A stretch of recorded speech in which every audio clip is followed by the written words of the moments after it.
Hey guys, in this video we're gonna have the second part of the beginner guide for Caliburn Knights. As usual, remember to like the video, subscribe, and let's get into it. So first of all, we're gonna start with battle. And so we already seen stage in the previous video, so I'm not gonna talk about that again. So let's start with Calibur League. This one is the main PvP mode of the game. They have rank from 1 to 50 and then master. So as you can see from here. And you don't really play this mode for the daily reward. Like the daily reward are kinda not so good. You can see also from here. So they have a reward every time you get a promotion, and then based on your position, you also get something, a little bit of coin and a little bit of gems. It's not that much of it. Like there's no difference between the different floor and even when you reach master. So the biggest thing here is to accumulate medal. Every day the game has some kind of event that involves medal. It can be daily, it can be weekly, it can be different stuff. But every day there is something going on that require medals. And this is the best mode to get medal, because every time you win, you get more medal than any other mode. So that's the main thing of this mode. I don't think it's worth, like once you reach master, you can just chill. Before then, I would advise to reach at least master, because based on your rank in the league, you get different stuff in the game. For example, the experience scroll are based on your rank in this mode, and also there are a bunch of reward in the event section that they give you every time you pass a new floor, a new challenge. So for that, I would say it's worth to reach master rank, but then once you reach master, like you can just chill. First of all, because then you're gonna have to fight against all the strongest people in the game, and most of them are whale, at least like the top 10. It's like huge spenders, so it's gonna be difficult to keep up with them. But also because there's really nothing else to get out of like getting promotion. The only reason is just to battle people for the medals that you also get even if you lose. So by the way, it's not like if you win, obviously you're gonna get more, but it's not mandatory. Then let's move to the Guardian Maids. So this game has a very interesting mechanic, like not only here but in many different modes, that basically they kind of force you to play with lower rank heroes. And with that I mean that in many modes you have like limitation. You have limitation in the stage when you go to hard and L difficulty. You have limitation here, you have limitation in Coliseum, both like the normal one and the minor one. So pretty much the game kind of forces you to play with different race and different tier of rank. And I like this, it's very cool because they have a lot of like characters, but at the end of the day, if it was only like PvP and PvE, you will only follow the meta, so only the strongest hero, which usually are S rank and double S rank. But in this case, because of that, you don't. And I say this because in this mode, you have to get a bunch of stars, like up to 3 stars for every level that you clear, for every battle. And to get this star, you have condition. Now the condition are always the same. So for example, it's always gonna be clear the stage with a single race team, with the 3 or less character, and 8 tier or lower. So for example, this is the condition here in the first one, but it's also gonna be the condition here in the last one that I'm doing. So always the same. If you can make a good team of a single race with 3 or less people and A rank tier or less, you can get 3 star on every run. Now don't focus too much on this at first, because when you start the game you don't have resource and also equipment to level up and equip a bunch of different characters. When you start the game, just focus on like a main team that you want to use for every mode, and make sure that that team gets powered up as much as possible. And when it comes to this mode, you're gonna need 100 star for the beginner and intermediate challenge. I would say the best way to do it is to have like a team with 3 or less. 3 or less is very easy to make with S rank or double S rank. And then if you can, make a team of the single race of your main damage dealer. I actually did most of the star with just 1 star at the time. Then when I got my DPS that was from the Angel race, I made an entire team of Angel. At first I tried an entire team of Beast, because my previous DPS was from the Beast race. And but that's it, like don't try to make right from the start a team of 3A rank, 8 tier characters, 3 or less. It's only one race. It's gonna be difficult for a new player, especially free to play. You don't have enough resource at first. Once a week, you can just go with whatever the game throw at you. And if you have a good DPS Angel, you make Angel team. If you have a good DPS from the Beast, you make a Beast team. And then after first 2 weeks, you can start to invest into different character and different like also give them a different equipment. And so yeah, don't get like scared of missing out. It's like, oh my god, no, if I don't complete 3 star, yeah, it's gonna be a little bit annoying having to go back to complete the 3rd star, but it's no big deal. And you can reach easily 100 star for the event without having to make like a specific team for this mode. Like it's not gonna be necessary, so don't worry too much about it. Just try to get 100 star and that's it. And then you can take it very easy and just go at your own pace. There's nothing else important after that. After that they just ask you to reach stage 100 for like reward from another event, but it's not important, and the reward is not that much of a game changer. Then Daily Dungeon kind of applies the same logic as the Guardian Maze. With that, I mean that basically you don't have to focus on a specific team for a specific dungeon. For example, Beast Dungeon, I'm super behind with the level. I only have like what, level 6 that I didn't even clear. It's worth to do it every day because you only have 3 battle and they only, I'm gonna show you here, and you cannot recharge them unless you use gems, which is not worth it in my opinion. So you just do it 3 times a day and that's it. It's not a big deal, it's not a big part of the game for now for me.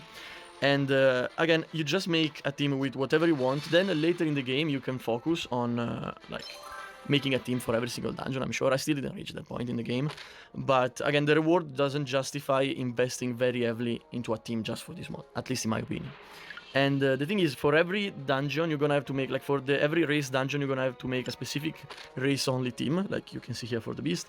And then when it comes to experience and coin, is a little bit better because you can just use your generic team. So for coin and experience, you're not gonna have problem because you just use your main team. For all the other race dungeon, at first you're gonna have problem because you don't have a good enough character and they're not leveled up and you don't have equipment. Don't worry, you're gonna do it eventually. I still didn't do it except for Angel. And it's not gonna be a problem. Like it's not gonna slow down your progress that much, in my opinion. Oh, what is this? Ah, the advertisement for the new hero. Okay, interesting. And then where were we?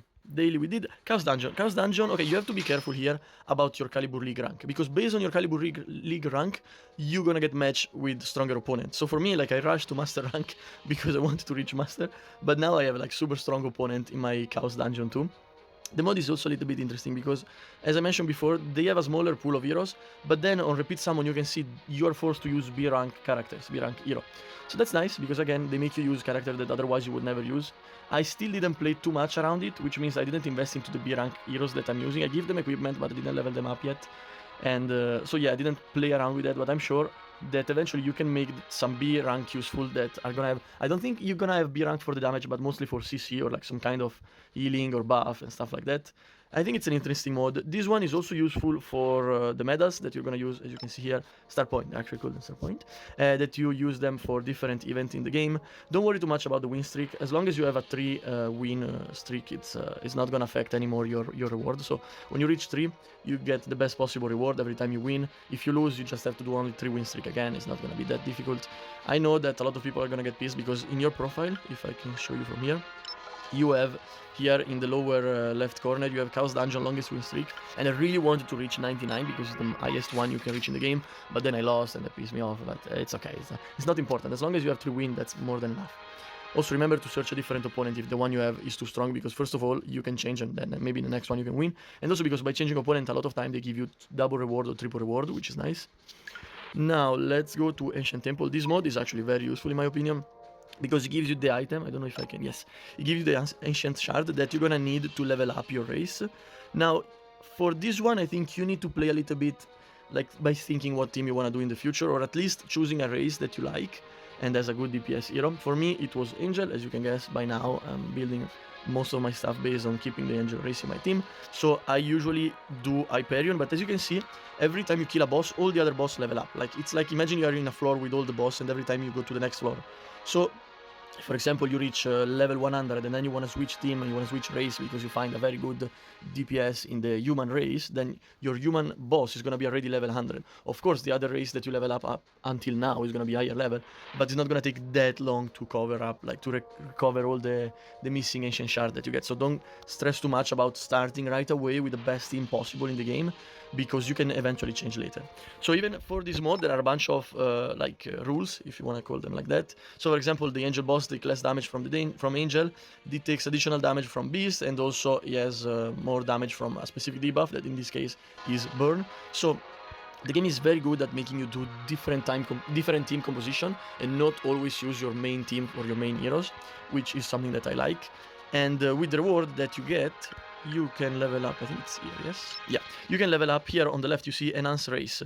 And every time you enhance race, it increases their attack, their defense, and their health. So this is very important. You should do all the run that you have in Ancient Temple every day, also because it's in your dailies, but because it's very, very useful for game progression. Like, it's gonna make your team very, very much stronger. And yeah, I guess that's it. Also remember, this one has a season, as you can see here, based on your highest level that you reach, you're gonna have a bunch of reward. and once the season reset, they take out 10 level. So for example, I reached before level 66, and now I got the rank to level 56. Not sure why, but that's how it works. And then we have the Coliseum. Coliseum is another 2 PvP mode. So basically, Guardian Maze is PvE, Calibur League is PvP, Daily Dungeon is PvE, Chaos Dungeon is PvP, Ancient Temple is PvE, and Coliseum are both PvP. Now, this one is like super new. They added this mode with the like recent patch, and basically is a Coliseum where you can only use A rank and B rank heroes. And they also, in every Coliseum, they have rules. In this one, for now, the rules also, I don't know if they change based on your, like, they have Rookie Coliseum, Silver and Gold. I don't know if they change or the same for every type of Coliseum. I didn't check, honestly. But this one has Priest and Magician ban, so you can only make team without using those two classes, which is nice. Sometimes it's class-based ban, sometimes it's race-based ban, so it's gonna change. And again, you just do this mode for, like, reaching a new rank and getting the reward. Because once you get the reward, that's it. It's like the ranking reward is not that great. I don't even know why they don't show it. They show it here. So as you can see, unless you reach champion has good reward. The other one doesn't really have anything that great. And I think I got a lot of questions about free-to-play, how free-to-play friendly is the game. Let me put it this way. For PvE, you can do anything with being free-to-play. Like PvE, you're not gonna have any problem. I think you can complete stage of any difficulty eventually, or any dungeon, or like reach the highest level of Ancient Temple by being free-to-play. Because it's not something where like the difficulty doesn't change based on how much other people have spent. Now PvP obviously is gonna be different. In PvP, you're gonna reach a point where people that spent a lot of money is gonna be much stronger than you, which also already happened to me. But this only happened, in my opinion, in Calibur League, when you reach like master rank, and you're gonna have super strong player. Like, look at this, for example, I'm master 6, but I also have people like master 10 in my league, I don't know how to call it. And basically, I have 1 million power, this guy has 12 million power. So obviously it's gonna be a huge wall for me, but at this point it doesn't really matter anymore to me. Like, the reward doesn't really make that much of a difference, so it's not a big deal. The big deal could be if you care in Coliseum, because in gold, for example, of the normal one, so normal one you can use any tier of heroes, so you're gonna use your main team, but you're gonna have a banned race. Like in this case it's gonna be Beast or ban. But the thing is, you can probably like go up to around the champion even here if you are free to play, just to get the reward. When you reach champion, everybody's gonna clear the floor with you, but because it's mostly gonna be whale, in my opinion. Like, I'm already struggling here, but champion rank is gonna be much worse. Like, see, champion rank, you have all the strongest player in the game, basically, in gold Coliseum. You're mostly gonna miss out if you're free to play on the I got the wrong section, on the season reward of gold Coliseum, which are very nice, very good. But the point is, even if you cannot play properly in gold Coliseum because there are too many whale, you can reach champion rank in silver or rookie Coliseum, which also have very decent rewards. Like, it's not as good as gold, but it's still good. So overall, I don't think the game punish you too much if you're not a whale. Of course, in PvP, whale are stronger, but it's like this in every game. Like, I'm not surprised, and I'm not gonna be sad about it, because like I know every phone game is gonna be like this. Every game that has microtransaction that have an impact in PvP is gonna be like this. So in the next video, I'm gonna make a guide about how to use gem, because in my opinion it's gonna be super important early game to save up and use them properly, and especially even more for free to play. And we're also gonna take a look in the shop, so you can judge by yourself if the game you think is pay to win or not. So yeah, I hope you're gonna look forward to the next video. Thank you for watching this one. See you again in the next one. Have a great day. Bye bye.